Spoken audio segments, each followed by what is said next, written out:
साथियों, second grade के लिए हम मॉडल पेपर हिस्ट्री लेके आए हैं। 20 क्वेश्चन हैं, यानी कि पिछली बार 19 क्वेश्चन पूछे गए थे 2018 में। ठीक है, तो उसी के अनुसार लगभग 18, 19, 20 का आंकड़ा रहता है। तो हम मॉडल पेपर में 20 क्वेश्चन हिस्ट्री के लेके आए हैं।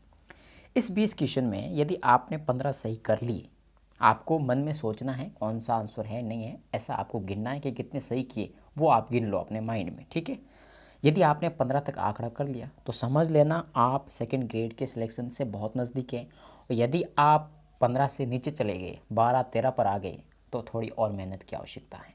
तो चलिए पहले क्वेश्चन से शुरुआत करते हैं। बड़ा ही आसान, हमने सेकंड ग्रेड के लेवल के हिसाब से क्वेश्चन बनाए। ठीक है, तो टेंशन मत लीजिए, फ्री माइंड होकर इसको मिलाने की एग्ज़ाम की तरह सोचिए और आंसर देने की कोशिश कीजिए।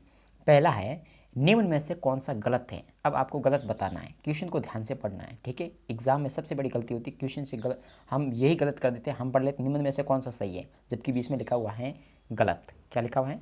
गलत लिखा हुआ है। ठीक है, अच्छा, पहला है गोदीवाड़ा, जो कि लोथल में है। ये आपको मन में सोचना है सही है गलत है। महास्नानागार कहाँ पर है? मोहनजोदड़ो में है। जुते हुए खेत कालीबंगा में, और श्रमिक आवास मेहरगढ़। इसमें से कौन सा गलत है? तो इसमें से गलत है हमारा श्रमिक आवास वाला गलत है। बाकी गोदीवाड़ा लोथल में है, महास्नानागार मोहनजोदड़ो में है, जुते हुए खेत कालीबंगा में है। चलिए अब दूसरा क्वेश्चन लेते हैं हम, अयोध्या। क्योंकि ये अयोध्या अभी बहुत फेमस है, इसलिए हमने अयोध्या का क्वेश्चन लिया है। अयोध्या का उल्लेख सर्वप्रथम हमें कहाँ मिलता है?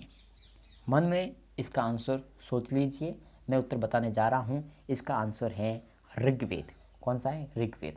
अगला है, हड़प्पा के किस स्थल से कब्रिस्तान के साक्ष्य नहीं मिले हैं? ध्यान रखना, नहीं मिले हैं, मैं बोल रहा हूँ, मिले हैं नहीं, नहीं मिले हैं। सोच लो माइंड में कौन सा आंसर होगा इसका। मैं आंसर बताने जा रहा हूँ। इसका आंसर है मोहनजोदड़ो। ध्यान रखना, एक क्वेश्चन आएगा सामूहिक हत्याकांड। क्या आएगा? सामूहिक हत्याकांड, वो मोहनजोदड़ो आंसर होगा। लेकिन यहाँ पर कब्रिस्तान की बात हो रही है। ठीक है, तो आंसर इसका होगा बी। वैदिक सभ्यता मुख्यतः किस प्रकार की थी? बताओ। नगरीय सभ्यता, ग्रामीण सभ्यता, वाणिज्यिक सभ्यता, आधुनिक सभ्यता। आंसर सोच लीजिए और मैं इसका आंसर बताने जा रहा हूँ। इसका आंसर है ग्रामीण सभ्यता। कौन सी सभ्यता? ग्रामीण सभ्यता। अगला है, निम्नलिखित में से कौन सी शाखा थेरवाद या स्थिरवाद के रूप में जानी जाती हैं? ध्यान रखना, इसका आंसर कौन सा होगा? सोच लीजिए मन में। इसका आंसर मैं बताने जा रहा हूँ हीनयान। आपके माइंड में कितने क्वेश्चन सही हुए वो आपको गिनने हैं मेरे साथ। ठीक है, चलिए अगला, जैन धर्म के ग्रंथों के अंगों का संकलन सर्वप्रथम किस संगीति में हुआ था? ध्यान रखिए, अब इसका आंसर भी मैं बताने जा रहा हूँ। पहले इसका आंसर आप सोच लीजिए। तो इनका आंसर क्या होगा बताइए। मैंने थोड़ा यहाँ पर गलत लिख दिया है, पाटलिपुत्र लिख दिया है, थोड़ा मिसप्रिंट हो गया है, पाटलिपुत्र है। ठीक है, तो इसका आंसर है पाटलिपुत्र।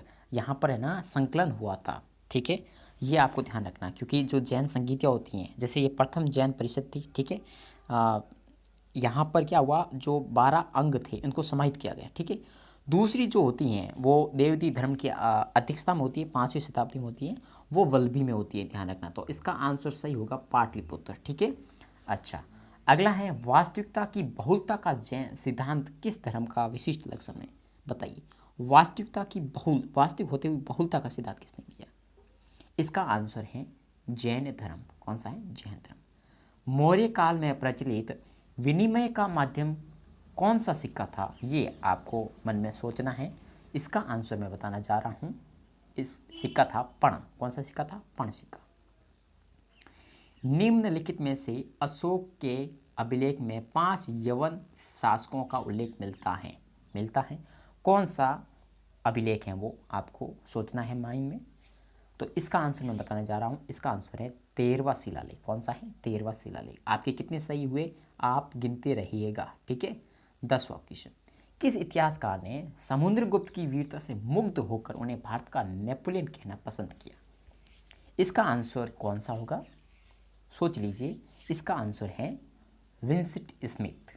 ठीक है, 11, किस सूफी संत को उदार एवं सहिष्णु दृष्टिकोण के कारण महबूब ए इलाही कहा जाता है? इसका आंसर सोच लीजिएगा, क्योंकि थोड़ा ये बहुत ही कठिन सवाल हो सकता है आपके लिए। बाहुद्दीन ज़कारिया, शेख कुतुबुद्दीन बाबा फरीद, या निज़ामुद्दीन औलिया, या ख्वाजा मोइनुद्दीन चिश्ती। इसका सही आंसर है निज़ामुद्दीन औलिया, महबूब ए इलाही। ठीक है। अगला, निम्नलिखित में से कौन सा गलत है, ये बताना है आपको, कौन सा गलत है।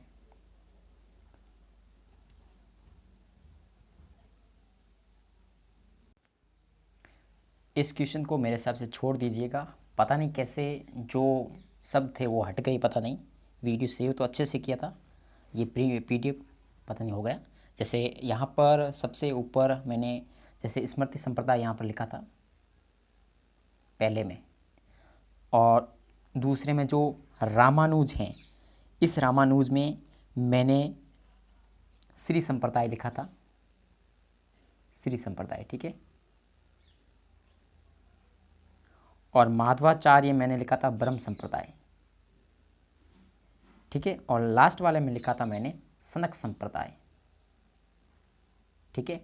तो शंकराचार्य का स्मृति संप्रदाय है, रामानुज का श्री संप्रदाय है, माधवाचार्य का सनक संप्रदाय है, और जो यहाँ पर संप्रदाय था, नहीं, ये जो ब्रह्म संप्रदाय है ये माधवाचार्य का था, सनक संप्रदाय रामानुजाचार्य का नहीं था। गलत ढूंढना था, गलत ये था, इसको अवॉइड कर दीजिए आप। ठीक है। मुगल काल में नस्क क्या था, सोच लीजिए। बहुत ही ज़्यादा इम्पोर्टेंट क्वेश्चन है ये, क्वेश्चन आ भी सकता है, क्या पता। इसका आंसर मैं बताने जा रहा हूँ। इसका आंसर है भू लगान निर्धारण करने की एक विधि। ठीक है। अगला है, शिवाजी का राज्याभिषेक कहाँ हुआ था, कौन से किले में हुआ था, ये बताइए। कोंकण, मुंबई, पुणे, रायगढ़। आपने सोच लिया होगा, मैं आंसर दे रहा हूँ। इसका आंसर था रायगढ़। 1857 ईस्वी की क्रांति के दौरान किस ने अंग्रेज के विरुद्ध जिहाद की घोषणा की साहब, जिहाद की घोषणा कर दी, बताइए। मौलवी अहमदुल्ला खां, मौलवी एहसानुल्लाह, मौलवी बरकत अली, मौलवी कुदरत अहमद उल्ला, बताइए।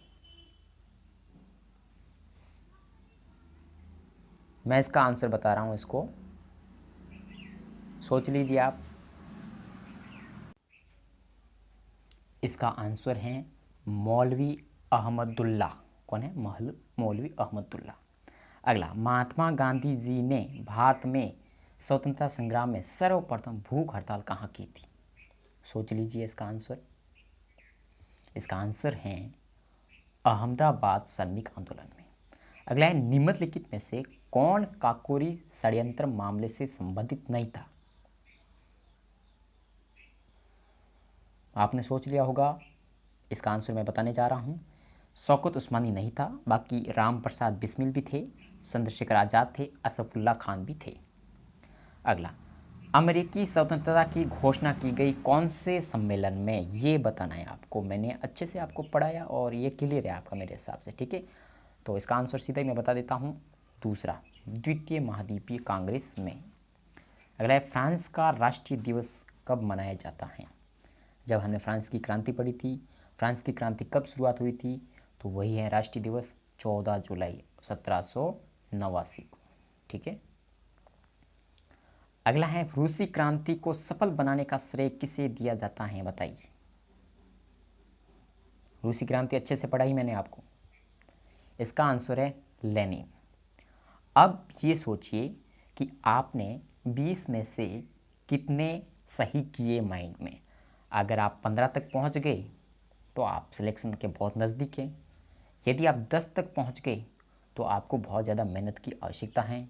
यदि इससे नीचे पहुंच गए तो 0 से स्टार्ट करना होगा, और इतना टाइम नहीं है कि आप 0 से स्टार्ट करें। तो मेरे हिसाब से शॉर्ट नोट्स हमारे इस टेलीग्राम चैनल पर निःशुल्क अवेलेबल हैं, आप उनको ज़रूर पढ़ें। आप बहुत हद तक पहुंच सकते हैं, बहुत हद तक आप क्वेश्चन सही कर सकते हैं। तो मिलेंगे अगले किसी अन्य सब्जेक्ट के साथ, 20 क्वेश्चन लेके आएंगे, फिर उसका हम आकलन करेंगे कि आपने तैयारी कैसे की है। ठीक है। तो आज के लिए इतना ही, धन्यवाद, जय हिंद।